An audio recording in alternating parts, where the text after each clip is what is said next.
Hi folks, welcome back to the Hoard. This is my second take on this video. I screwed up the first one.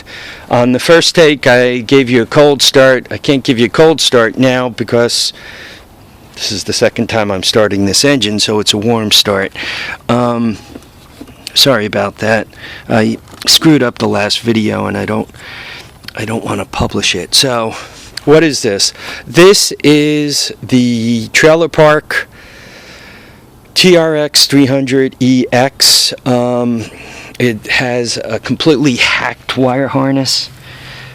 Right, you guys can see the wires hanging here. And see the two coils and all that. So, I could care less about the wire harness. Not important to me. I don't care. What I do care about is that blue and white wire, which is coming from the pulsar, and I just hook it to the red wire going into my portable CDI box.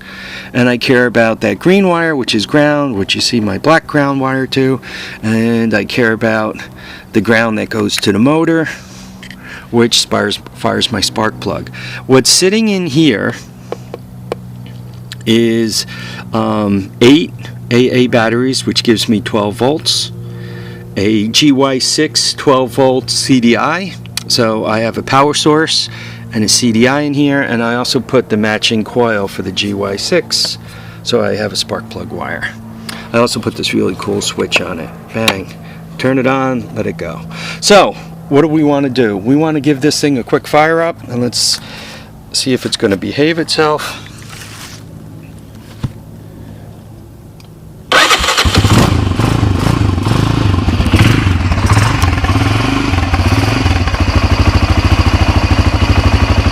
So you guys can see it starts, runs, actually sounds pretty good.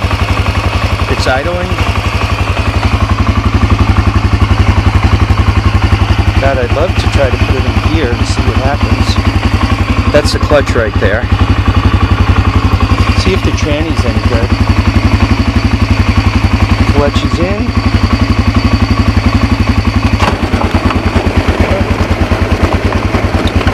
Round and round we go. Clutch is in.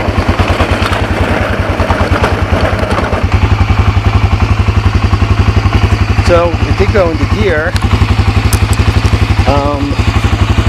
but the clutch didn't seem to slip very good. I guess that's a good thing. I'm glad I had it jacked up. Kind of would have sucked running it into the golf cart. Especially, well, the golf cart, the metal's here. I guess it would have just been metal to metal and it would have stalled. So here it is. The Trailer Park Honda TRX 300EX is running, and once again it sounds pretty good. I'm not seeing any smoke.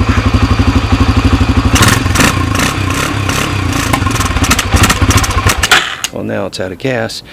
But maybe just a tiny little whiff of smoke coming out the back, right? I mean, the whole backyard isn't all full of smoke like some of my Wonders are. So here we have it. It starts, it runs, the whole bit. I get a lot of questions about this portable CDI box. To have a CDIs come in one of two different flavors. They are either powered by alternating current or they are powered by direct current. In this case, it's powered by direct current, the 12 volts I told you about in there, those 8 AA batteries. So I don't have to worry about all this wiring. The only thing I need from this engine to make it go is that blue and white wire right there, which I have this little extension sticking out of, which I have my red wire going to. All I need is the pulse, and that pulse, you want to have a pulse against ground. Same thing. Now this thing puts out a nice spark, and I need a spark against ground. That's why I have this black wire going to the case. That green wire might be going to the case, it might not. By hooking up an extra ground wire, I'm sure that it all works. Starts that easy. If you want to use one of these portable CDI boxes in 12 volts or even the AC one on your bike, you need a pulse generator to trigger them. Points will not trigger a CDI box. You need, unless they're built special so that points or CDI, they both work. But the cheap ones that, you get for these China bikes or the GY6 and all, points don't work for them. You need to use a pulse generator to fire them. About using one of these portable CDI boxes, I was asked about using one on a V-twin, 2 cylinders. First of all, instead of having a single wire coming off your coil, you're going to have to buy one of the coils with 2 wires on them. They sell them, for... I don't think they made the GY6 in 2 cylinders. I think it's a single cylinder. But they sell them for some other bikes. I think the Warrior, is the Warrior 2 cylinders? There are Yamahas out there with 2 cylinders. You need a coil off a 2-cylinder that is fired from a CDI unit. So you need that coil, which gives you 2 spark plugs. But if you do that, it's only good for an opposed cylinder, right? One pulse fires once for that side, then once for that side, but you have to be opposed.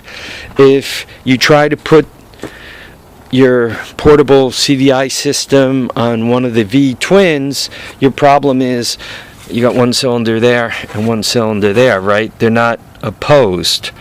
And if you take it apart, you'll see you'll have 1 spark coil for this cylinder and 1 spark coil for this cylinder. You would actually have to put the pulser to do the timing of those 2 spark coils. You can't get away with just 1 pulser because you'll fire here and then you're going to be firing here when you need it to fire here, right? You have to, if they were opposed, right, you would fire here and here, here and here. So it wouldn't be a problem, but because they set that 180 out. With the V6, you would need 2 separate pulse generators, and quite honestly, 2 completely separate ignition systems. You would have to, if your pistons aren't opposed to each other, right? This one, then that one, this one, then that one. If you're not opposed to each other, you would have to set up 2 separate pulse generators, 2 separate ignition systems, 2 separate systems to time your ignition to each cylinder. Where if you're opposed to each other, they're automatically timed together, so to speak. Opposite, but together. All right, folks, I hope this helps. If not, please ask. I think this is going to be it. I'm looking for the AC ignition system. I'd like to try the AC ignition system on that thing, because that's what I plan on actually running this thing on for real, is a pit bike AC system. I typically use this 12-volt system for troubleshooting only. I normally don't keep it on the bikes. For the golf cart, I built my own wire harness. You could go back in the videos and look at it. But I built my own wire harness using a pit bike ignition system, AC ignition system, and it's just much easier, very simple. So, all right, folks, I want to thank you all for watching and commenting and subscribing. Remember to keep your feet down, keep your head up, and please get out there and enjoy all your days. Bye now, folks.